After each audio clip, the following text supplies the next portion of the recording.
Imagine waking up to the realization that time itself has been manipulated your entire life, the history of the world, all based on a calendar that's been deliberately altered.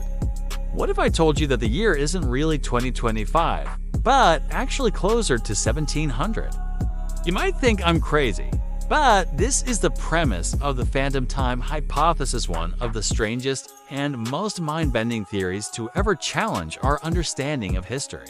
The phantom time hypothesis was proposed by German historian Heribert Illig in the 1990s, suggesting that roughly 297 years of history were fabricated specifically between 614 and 911 AD. According to Illig, these years never actually happened, and historical records from that period were either invented or distorted. This means that when we think we're living in the year 2025, we could actually be in 1728. How is this possible? Illig's theory is built around several core points. First, he claims there is a lack of credible evidence from the early medieval period. Despite the rise of significant events like the reign of Charlemagne, there are surprising gaps in physical and documentary proof of what occurred during this time. Second, he argues that calendar discrepancies, specifically the Gregorian calendar, were used to cover up this gap. When Pope Gregory XIII introduced the calendar in 1582, he restructured the year to correct for accumulated errors. But Illig believes that the changes were not only meant to align the seasons with the calendar, but also to eliminate the extra phantom years.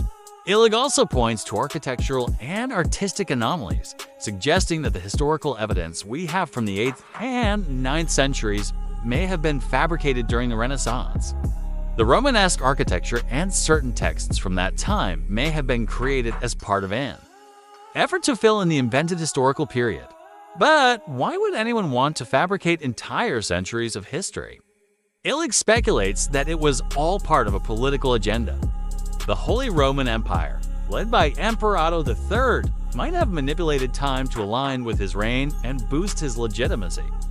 By adding several decades to history, Otto and his successors could ensure that their power appeared to have deep roots, tracing back to a mythical past.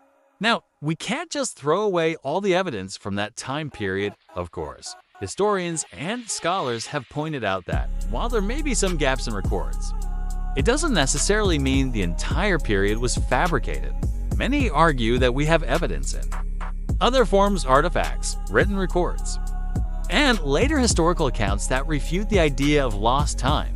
So, what's the verdict? Could the phantom time hypothesis hold water? Or is it just an elaborate fantasy? History, after all, is often written by the victors and sometimes the losers, too. Maybe this idea, however bizarre, is worth exploring after all. What is history if not a continuous questioning of what we think we know? What do you think?